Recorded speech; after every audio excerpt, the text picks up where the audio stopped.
Welcome to J Life with Daniel. I'm your host, Rabbi Daniel Levine. Today, I'm here with Rabbi Tarlan Rabizadeh, who is one of the vice presidents at American Jewish University, the director of the Moss Center, and also, in terms of both of our knowledges, the only Persian female rabbi in the world. So, Tarlan, welcome to the podcast.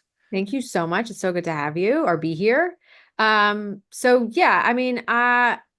a lot of different people that claim that they're firsts and things. I don't really like to boast, but people always like to bring up the fact that I'm the first Persian female rabbi.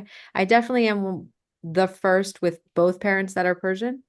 And someone said I'm the first Farsi speaking female rabbi. Like no one else really speaks Farsi that's a female rabbi other than me, which I believe is pretty accurate. So far so good. And like I told you 5 seconds ago, once we die, we will figure out what goes down in the history books as to who I really am and what I've contributed to this world.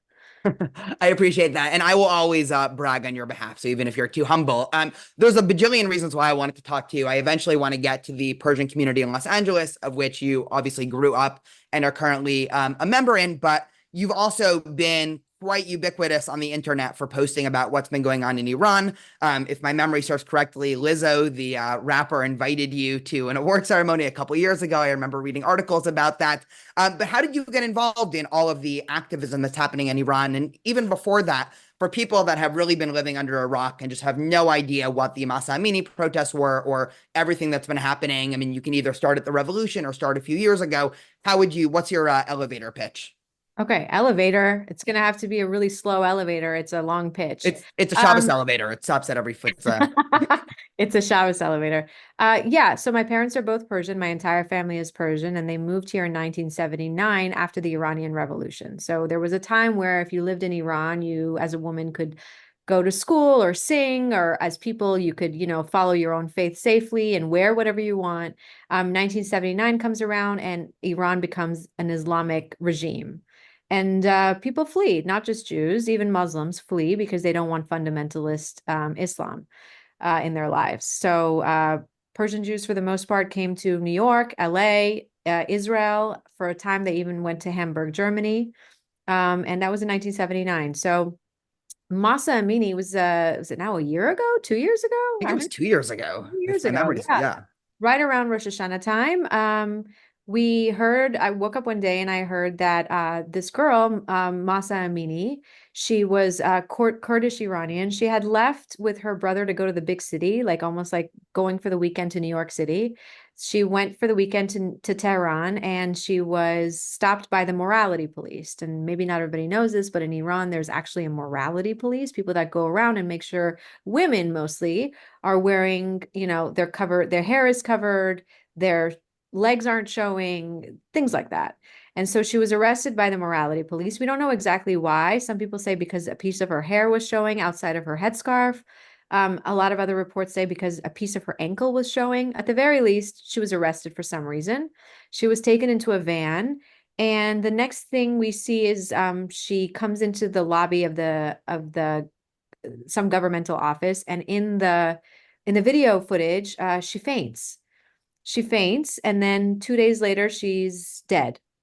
She was taken to, ICU. She was rushed to the hospital, and then she's declared dead.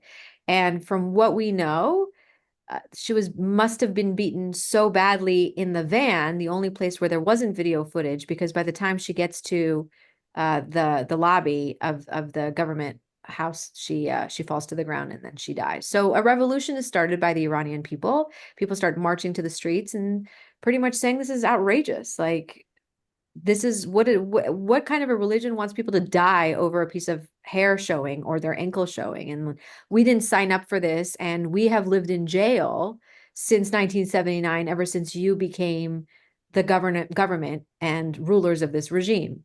And it's been maddening, like watching what they've done to people. I mean, there are men, women, all kinds of people with just one eye based from bullets sometimes or just pellets. I mean, the Revolutionary Guards, the officers that sort of guard the city are ruthless.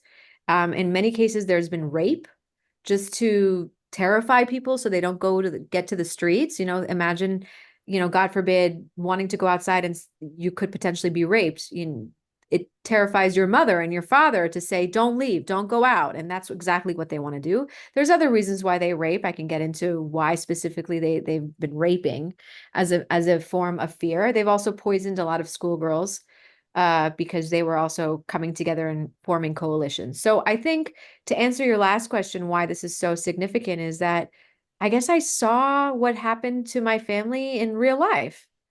Before there were just stories. In 1979, nobody had cell phones walking around recording things and streaming them on social media for the world to see. What made this different was the fact that people had access to this footage and were posting in real time or sending it through WhatsApp. And also because I speak Farsi, I could understand a lot of it. And so it felt it was on me to post. And it's interesting what you say, Rabbi, because I'm sad that I'm the main reason other colleagues and rabbis in the Jewish community are receiving this information because, my friends, I guess, and my community is Persian, so they're receiving this information. So it felt incumbent upon me, I mean, more than that, to be posting nonstop. And Yeah, yeah, and I really appreciate it. And I've been hearing for years. I mean, obviously, my in-laws, my wife, most of my friends from UCLA are in the Persian community. So hearing for years about just the general culture in Iran. And of course, all the Persians that I've met in my life are like yourself, first generation American whose both parents fled Iran, usually in 79. I want to get back to sort of the media vacuum in a little bit, but you had mentioned rape. And, one of the questions that I was, wondering, and perhaps you can weigh in on this, is obviously, we're talking post October 7th. We're obviously also talking after, a couple years ago, America's withdrawal from Afghanistan and very similar things happening there with the Taliban.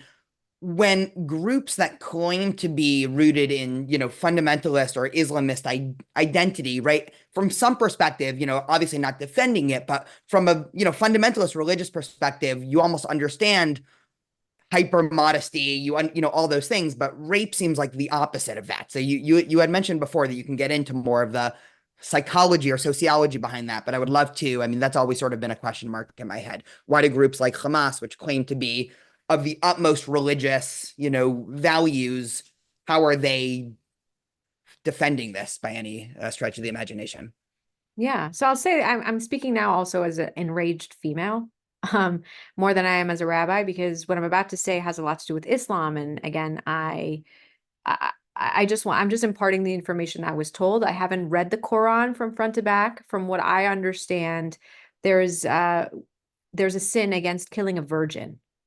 And so often what happens is that Hamas or they want to rape, and it's not just women, by the way. They rape so that when they kill, um, it's not exactly a sin. I mean, I can't justify, explain, or say anything more than describe the situation.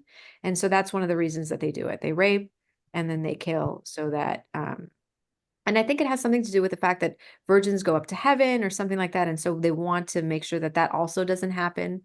I've heard a couple different layers to the situation, but it has something to do with their religion and it has something to do with not incurring sin upon themselves with their actions. So it's often what's happening. And it's terrible. I mean, I don't know if anyone's gone to the Nova exhibition in LA. It was in New York and it was in Israel also, but it has been awful seeing the amount of rape, gang rape.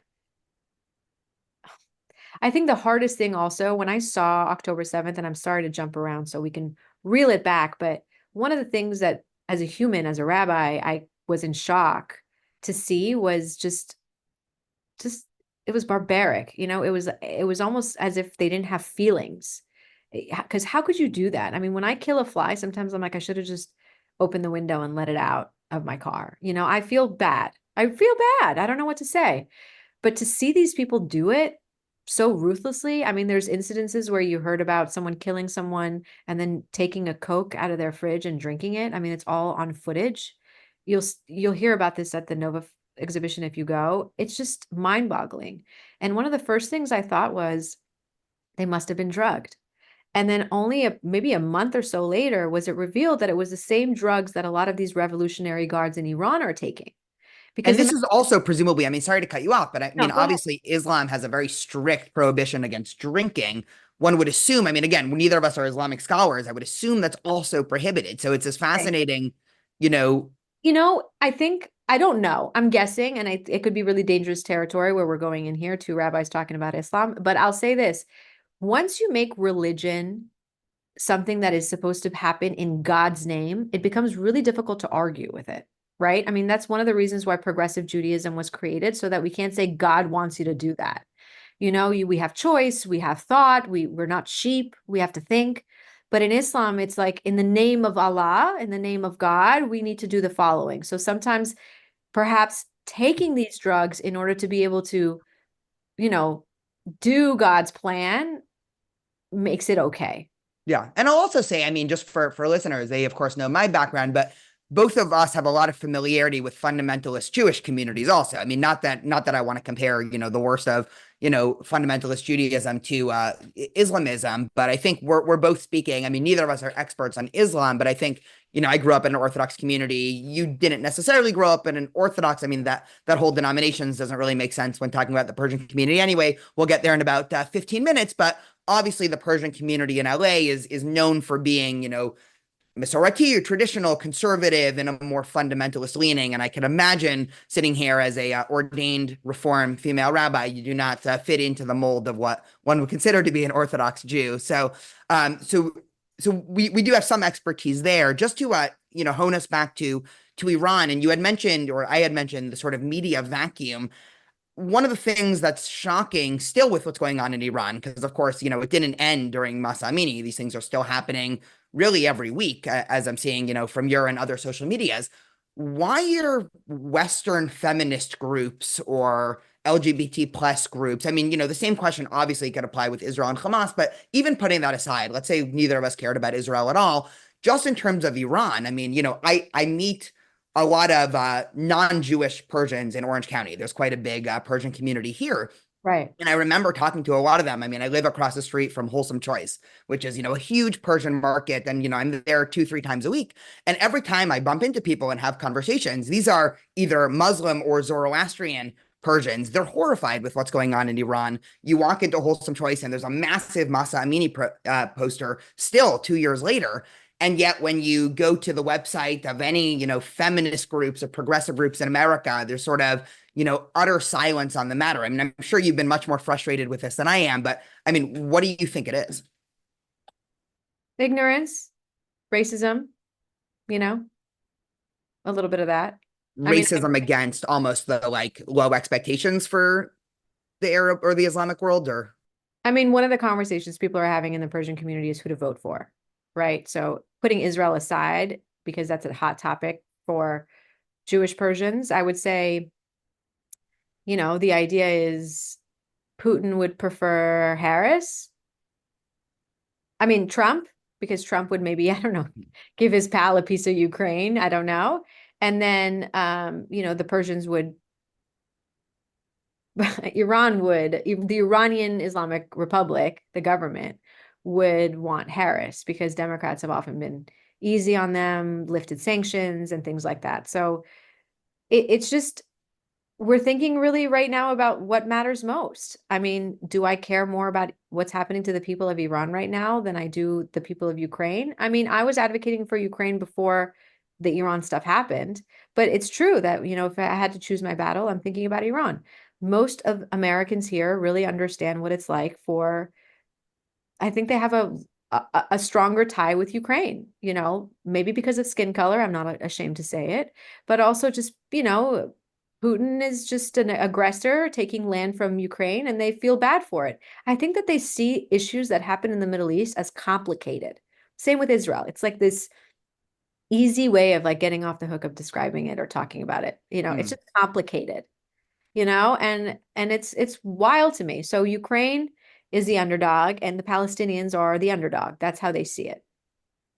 Got it. But even still in the Iran case, I mean, you would have to imagine. I mean, I know I'm preaching to the choir here, but I just think they're not organized. I think they're just not organized, and I think that there's just a split, originally when the Masa Amini happened, the protests happened, and we were there almost every day rallying. It was hashtag Masa Amini, hashtag woman life freedom. People even talked about it at synagogue, especially at the 1 year last Rosh Hashanah, I went and I spoke at a Persian synagogue about it. Obviously, our thoughts have shifted now to Israel, but a lot of those women that Zoroastrian, as you say, Baha'i, a lot of Persian Baha'i, Muslim, we were all in one WhatsApp group. A lot of us. I had a few, but then the Israel stuff happened, and then it's crickets in there because they know there's Jews in the group. They don't want to say what they want to say, and the group has been divided. So I think on one level, we just don't mobilize. Like the idea of grassroots and go out and vote is like a very American thing when you lived under a monarch up until 1979. Half of the census that people take on like, whoa, what are Persian? They're not part of them because they don't vote. They don't take part in it. So I think it's just a different like mindset when you think about it. But certainly people have raised money. Certainly people have tried to do things like put the internet back on when it was shut down in Iran. They do that. They do blackout days where you can't get in touch with anyone outside. They take away Facebook, they take away WhatsApp, and the whole town can go black. So you had mentioned Trump before. I wasn't going to bring up Trump, but one of the interesting things that I've observed, just being, split between, really three communities. I have the Ashkenazi Orthodox community that I come from, the sort of world of liberal, obviously predominantly Ashkenazi Judaism, and the Persian community. And what I think is my new diagnosis, I can bounce this off of you. Obviously it's no surprise the LA Persian community is probably going to vote for Trump 80%. Again, this is anecdotal, but I don't know a single Persian for sure who fled Iran, but most of the Persians I know that are first generation American are also voting for Trump. They might be a little bit more on the fence about it. And in terms of liberal Ashkenazi Jews, I know very few who are considering voting for Trump. It was the, it really was the left in 1979 that helped usher in the revolution. Whereas with Ashkenazi Jews, predominantly, of course, who had been here for 3-4 generations, it was obviously the right, which is the reason why they had to flee, obviously the Holocaust and fascism and everything there. I mean, is that too simplistic of a notion of just, okay, when, a longtime Ashkenazi Jew sees anti-Semitism, to them it's neo-Nazis, and for Persians, anti-Semitism is, the pro-Hamas, marchers on the street. I mean, are there other factors there, or is it really just that? I think that's one of the main factors for sure. I mean, listen, I think that like I said, I mean, if we're talking Persian versus all of Ashkenaz, which we can do the best of our ability, yeah, Persian Jews were a Jewish minority living under a Muslim majority under a monarch. The things Trump says are not foreign. The fact that Melania is beautiful is not foreign. They want a queen. That's how they look at things. And they also see what's happening in Iran, and they think that Trump is a bully. They know he's crazy sometimes, but he also did great things. I'm quoting the Persians. When it came to Israel, he made Jerusalem the capital. And right now they, again, know what it's like to live under Iranian rule. And they know from their perspective, they believe who's best equipped to deal with them is someone like Trump, who's going to be like, we're not lifting sanctions, we're coming for you, and that's the reality of it. So I think that's one aspect for sure. And yeah, there's this Ashkenazi was like victimhood, and they equate Holocaust with a little bit of, what Trump and, Republicans stand for, totally. And they've lived here in the United States for longer so that they care about, social issues, gun control, abortion. I mean, you talk to an average Persian, of course they believe abortion should be accessible because they know what women go through. Like no Persian female, even those who were virgins before they got married, has never dealt with they've dealt with some issue in their life where they wanted abortion to be an option. But for the most part, it's not their top priority. The conversations I have are, let's first stay alive. Look at the level of anti-Semitism in the country. Let's first live, and then we can worry about stuff like abortion. You shouldn't be having sex anyways outside of wedlock, whatever it is, or gun control. Yeah, it's terrible. It's crazy, but how often does it happen? If anti-Semitism spreads on these college campuses at the rate that it's spreading, we won't even be alive to argue over abortion or gun control. So that's the other side of the coin. I mean, maybe my kids in a future generation will be a little bit more like the Ashkenazi Americans, but for sure. I mean, and then one thing I just add is the Persians that went to Israel were for the most part economically challenged, right? Israel really helped them. They flew them there. They gave them jobs or they gave them homes. They really helped. The Persians that had means came to LA because it's the largest population of Persian Jews is in Los Angeles, or I always say Tehrangeles or Irangeles. And then the second largest is New York. So these are people that had means. And so generally people that have means vote Republican. It supports their businesses, taxes, all of that stuff. So that's also another layer. Yeah, I wonder if it's almost also because you see this with Israel also with Mizrahi Jews, not talking about Persians in Israel, but just Yeah. general Mizrahi Jews and their voting patterns, which in the liberal, either Ashkenazi world or either liberal American world, we sort of assume, and this is definitely my assumption also, but the assumption is that democracy is ipso facto a good thing to give everybody a voice. And oftentimes people that have been really hurt by movements of liberalism, like, the Persian people who obviously in 1979, I mean, it was, the Iranian Revolution started off as a liberal uprising against a monarchy, right? Freedom for everybody, and you have all these left-wing radical groups that then got co-opted by, wider Islamist groups. And so a lot of people have the perspective, and this is where I think Trump gets into it, is saying, are we so sure that, liberal democracy, it's almost giving up on liberal democracy? Or another way to frame it, I've been thinking about this a lot, is obviously the left in America has become illiberal. The far right's also become illiberal, but it's this type of argument that says, well, what is the best way to fight illiberalism? Is it doubling down on liberalism, or is it illiberalism on the other side? And I think much of the Mizrahi Jewish community, and again, without giving a moral judgment to this, because I totally get it, and there are some days where I feel like this also, I'll be honest, is saying, well, if the left is going to be illiberal, let's just be illiberal back. And so, why try to play fair when the other side is not playing fair? So I think that goes into a lot of the psychology also. What you said about Trump, it's interesting because I've obviously been reading up a lot about both Harris and Trump's foreign policy and what they might do. There was a story, I wasn't able to fact check this, but I think this gets to a lot of the psychology of why most Persians are going to be voting for Trump. When Trump was meeting with Taliban leaders a year before he announced that America was going to leave, he was meeting with one of the heads of the Taliban, and he was saying, America's going to leave, but we're going to do it dignified. And every last, American soldier better be completely safe. And if there's a hair on the head, of any of them that are touched, it's going to end very badly for you. And the Taliban leaders kind of like, shaking their head, yes, yes. And then Trump reaches into an envelope and slides it across. And the guy opens it, and it's a picture of the guy's house and a picture of his wife's car. And Trump just leaves and walks out of the room.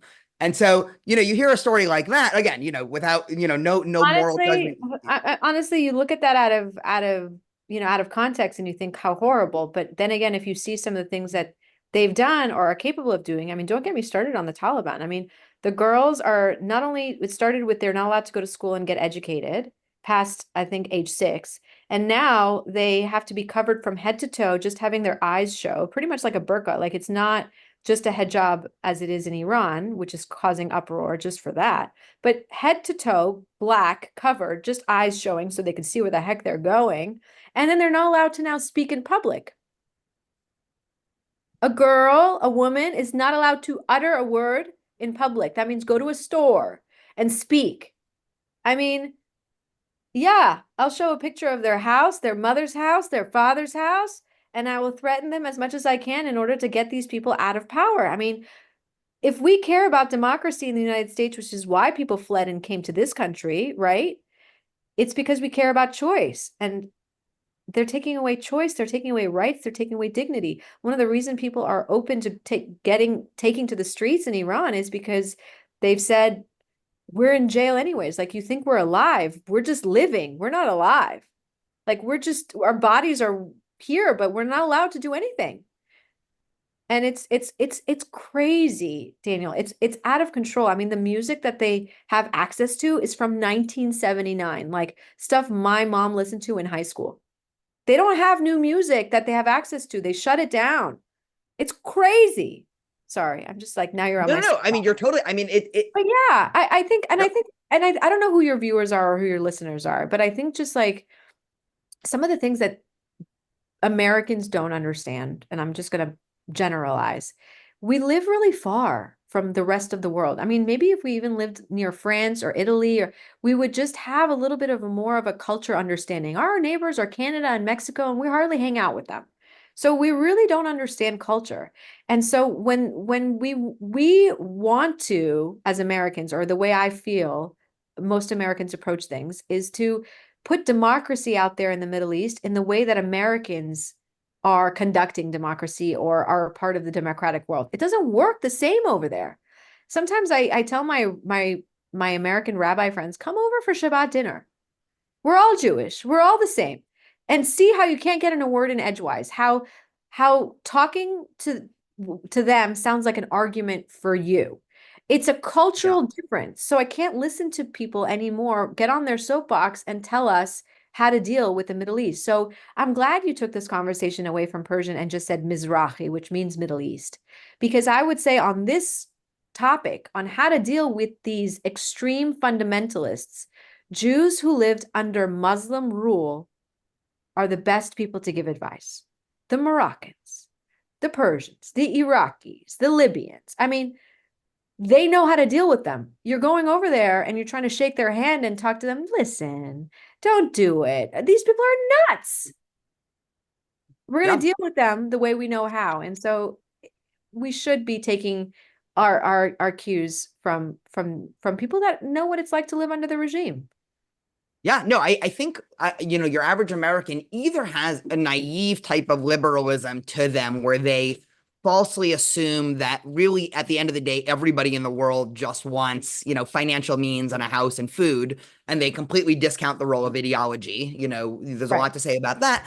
A second might be almost this subjective morality or not wanting to, morally imperial, moral imperialism. I've heard it called, of saying, well, what gives us the right as, Americans, again, I don't buy this argument, but what gives us the right as Americans to tell people that, are living very far away in a different culture how to live? The problem and why I'm so upset at progressive movements, and, a couple years ago, I would have strongly identified as a progressive. And these days, I think that's an awful, anyone who identifies as progressive now, and, unless they're like truly a progressive, I just assume they have, backwards views on a whole host of issues, especially concerning all of this, is because it's not like everybody in those countries wants to be under that rule. Meaning, you can imagine, No. almost like the ultra Orthodox community to some extent in America or Israel, right? There are Haredi neighborhoods in New York where they have rules that are probably as strict as living in Afghanistan or Iran right now. The only difference is you could just pick up and leave. I mean, obviously it's socially difficult and whatever, but there's no one forcing you to stay in, Williamsburg, New York, or, in the Skyver Hasidic community. And so I think that's why I'm so dismayed by a lot of progressive movements, is that they just completely ignored this issue. And you would think that right now, I mean, if all you follow is, progressive accounts, you would think the biggest threat to women in the world right now are women that can't get abortions in Texas. Which, okay, I obviously politically, they should be able to get abortions in Texas, but women in the most Republican district in the country live like, Queens would in Iran or Afghanistan there. I don't know if you have anything to add there. There are a couple other topics I wanted to hit. I know we Yeah. can stay on this forever. No, I mean, I don't want to dismiss the Orthodox communities. I think that there's a lot of domestic abuse and there's a lot of challenges and difficulty escaping that world. I mean, there are husbands that take the kids away if the mother wants to leave and go into the modern outside world. So I don't want to dismiss it because I don't know as much about it. I just have heard stories, and I've also come into contact with people or women specifically who have left. But this is different. It's almost like the American government is telling us to live that way Mm, versus the subgroup that's Orthodox, right? So we always had fundamental Muslims in every country, but for them to be the governing power and to enforce it to such a degree is just, and by taking away rights of women, and so you're talking about abortion, there's no abortion there.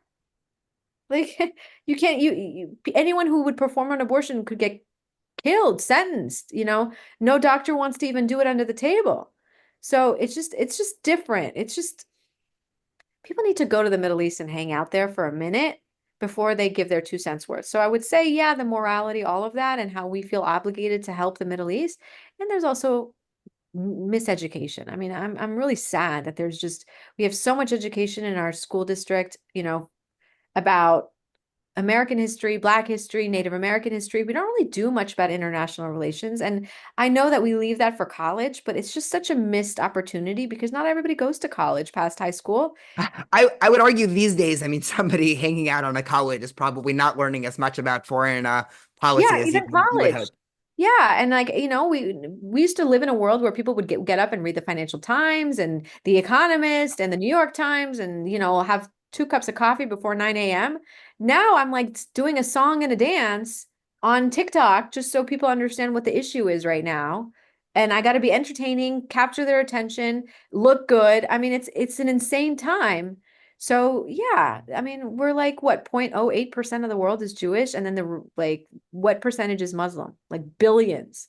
So our news is not spreading as fast, and it's one way, and people want to be a part of something. So when you say like the Palestinian underdogs, or like everyone wants to jump in, no one's listening to the nuance, and it's a problem. It's a huge problem. Yeah. So just some statistics that I wrote down just for listeners' background, and then I have a couple questions. In 1979, there were estimates to be about 100,000 Jews living across Iran. Today, there's still, I mean, estimates are very hard, but about 8 to 10,000 Jews living in Iran. And to the best of my knowledge, it is the largest Jewish community still living in the Muslim world right now. People are oftentimes shocked, when they hear the sort of words coming out of the Iranian government, death to America, death to Israel. I mean, but there is still a Jewish community living in Iran. Actually, my Shayna's cousin's uncle is a rabbi in Tehran, and I've had holiday meals with him. What do you know about that Jewish community? And this is sort of a loaded question because oftentimes you hear from progressives in the West and they said, well, everything was great when Jews were under Islamic rule, and the only thing that ruined it was sort of Western imperialism. So they would say, life was a panacea for Jews across history in the Islamic world, but it wasn't until, the British or America, meddled with Iran, say, and put in the Shah, who was a puppet, right? I'm sure you've heard that story before. But what do you know about the current Jewish community in Iran?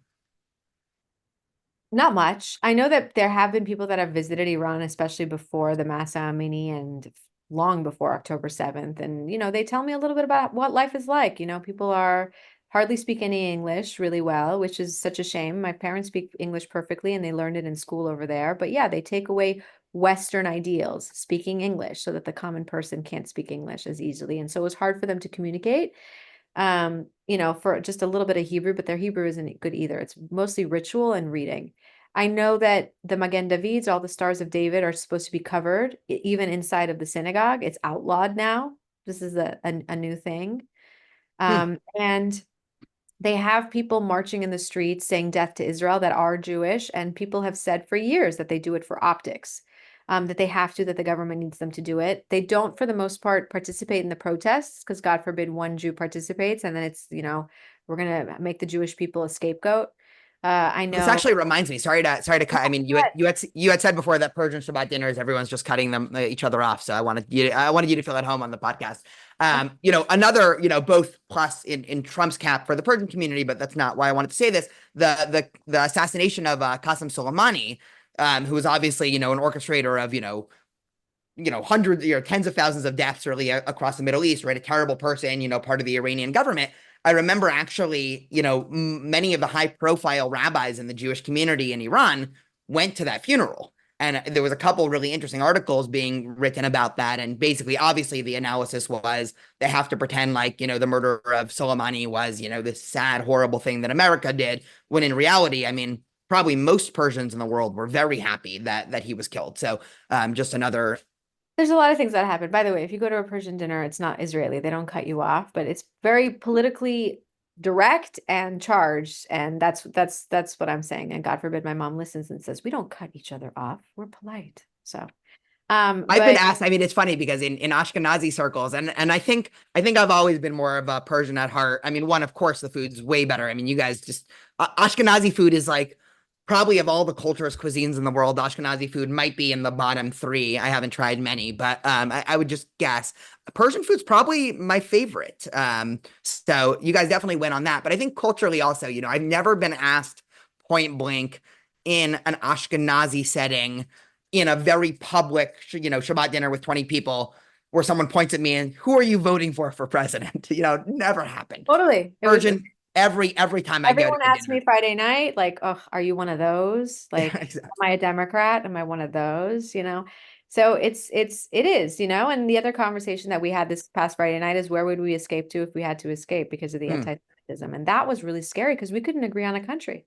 I mean, every country we said, we're like, there's anti-Semitism there. Up in Canada, France, forget about it. We were like, Portugal, forget about Spain. One of my uncles said, what about Monaco? I'm like, Monaco? Like, what the heck is Monaco? What do you, Grace Kelly days? Like, that was so random. And at one point, I just suggested Mexico. I was like, where else is there where there's not crazy anti-Semitism to the point where we would have an existential crisis? Of course, Israel is always the option, but with these nukes and all these possibilities and being surrounded by all these countries that hate us right now, it feels like it would behoove us all to spread out in the world and not live concentrated in one area. So anyways, these are the bleak conversations we have Friday night. I don't know if other communities are having it. They probably share the news and say things like that, but Persians always voted for who was best for Israel, and now even more so. Now even more so. I mean, I am the first generation born here, but there's something when you're born to immigrant parents, you're always uneasy. You're always sort of have your suitcases half Hmm. packed. There's this feeling that don't be an idiot. America's not your country. It's where you're living now. You are a Jew. Didn't you read the Torah, Rabbi? We wander. We Yeah. leave. I That's got myself in trouble at a Hillel conference a couple of months ago. You'd appreciate this. Just for listeners' background, Tarlan was the rabbi for UCLA Hillel a couple of years ago. I'm, yeah. Yeah. forgetting. So you've been to all the Hillel conferences of, and Hillel, most of my listeners know, but it's predominantly, non-Orthodox liberal Ashkenazi organization.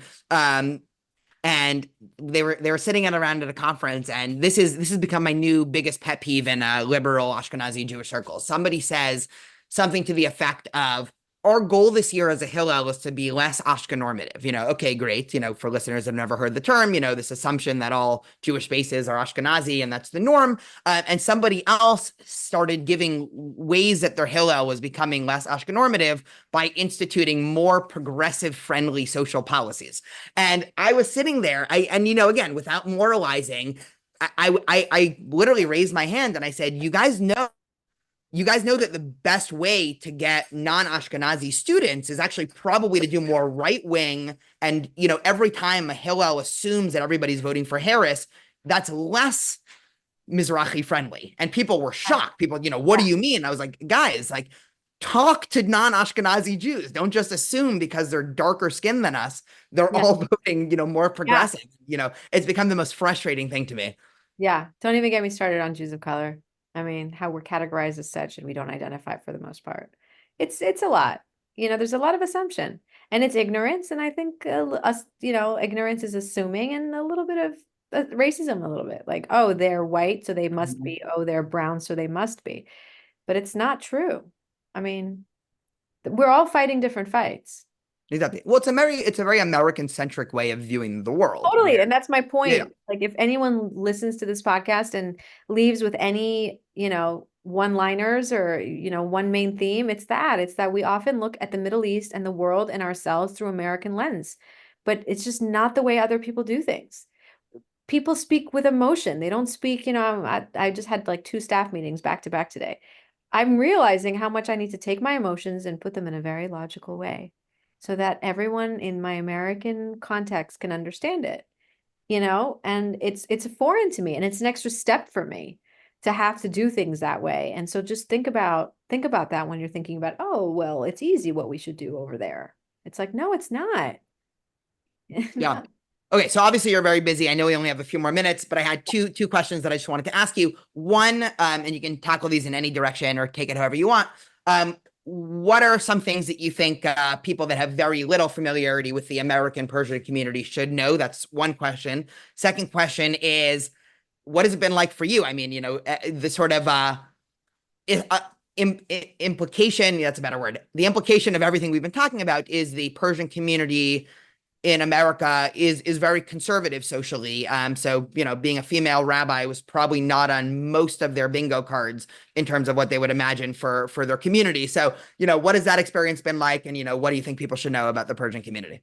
Sounds good. I mean, they certainly don't play bingo, I'll tell you that. Uh, Mahjong. Mahjong, not even that. Poker, maybe? Hoke? Gin Rabbi, poker? No, hoke. Hook, yeah. Yes, that's a good one. Sheshbesh. So, I mean, what do people need to know? What do other Jews need to know about the Persian Yeah, community? I mean, most of the listeners are Jews. There's the occasional non-Jew that stumbles upon this, but Yeah. I'll just try to answer both the best of my ability. I think that, you know, Persians speak Farsi. They don't speak Arabic. And when there was a world without internet and rabbis would have to figure out life and issues and response them, Persians were kind of not always part of the larger conversation. So that Arab communities, you know, Libyans, Moroccans often have a lot of traditions that are similar, and Persians have things that are distinct. But I bring that up because I remember inviting some of my colleagues over for Shabbat dinner at my family's house. And one of the questions they asked my great aunt, I remember her response was, how do you feel about the Holocaust? And she was so offended by it because she said, what do you mean? It's like it happened to one of us. And I think my big takeaway is that there's, like I said, the ignorance and the lack of knowledge about the other. But the fact that as far as Persians go, we don't really know what our differences are until someone points them out. We assumed because of our lack of communication with the rest of the world, maybe, that we're all pretty similar. I mean, my dad calls me and goes like, are we Mizrahi? Are we Sephardi? What are we? I mean, these are categories Israel really put together. We don't use these in our community. When you're Moroccan and you come over our family house for Shabbat, for example, my grandma might say, oh, you're Moroccan, you like things spicy. Try this one. You know, I mean, we don't like these large umbrellas of Jew of color or means nothing to me. If you say you're a Jew from Jamaica, I'll know you'll like, you know, jerk chicken, you know, that we like insight into culture. And so there's a lot of assumptions about us, but we're really ignorant, I think, as a community. Not me because I'm a rabbi and I work in the world, yeah, but and rabbis know everything, just for listeners that are wondering. well, no, I mean, I'm a teacher and all I do is create bridges between these different communities. So I've really understood what liturgy is the same and different, what nuances. But if you put my dad, who grew up pretty traditional, in an Ashkenazi traditional synagogue, he can't follow because it's different. And so I think the assumption from the Persians is we're all the same, right? They just lived in Russia and Germany and we lived in Iran. And it's like, no, we're very different. So all I'm saying is that what you don't know about the Persian community is that they're just love, and they look at all Jews that like their brothers and sisters, and when they hear things like you're voting for Harris, they're in shock because for them that's like the worst thing we could do for Israel, and I thought we're all a team. Like they don't understand it. So I don't know if I'm helping, but I think the best thing that I would say is it's so common for American Jews to walk into a church or a gospel and like learn about different ways of doing religion so that we could bring it into Judaism. But I would ask all of you to go to different ways of being Jewish. Go to a Moroccan synagogue, go to an Iraqi synagogue, go and figure out the different ways Judaism has taken hold because of living in these Muslim countries, because of living in different areas, and grow and learn. And maybe we can come up with a better solution together. I love that. Well, I don't know if you have anything else to add. I know it's about to hit 1 o'clock. So, Rabbi Tarlan, thank you so much. If listeners want to see your postings, what's the best way to follow you and find out what you're up to? Definitely, you can follow me on Instagram, Rabbi Tarlan. That's Rabbi Tarlan. And you can also email me at rabbitarlan@aju.edu. Just Google me, you can find me. Thank you so much for having me. Of course. And can I say an early Shana Tova? Shana Tova to you too. Thank you again. Thanks. Bye.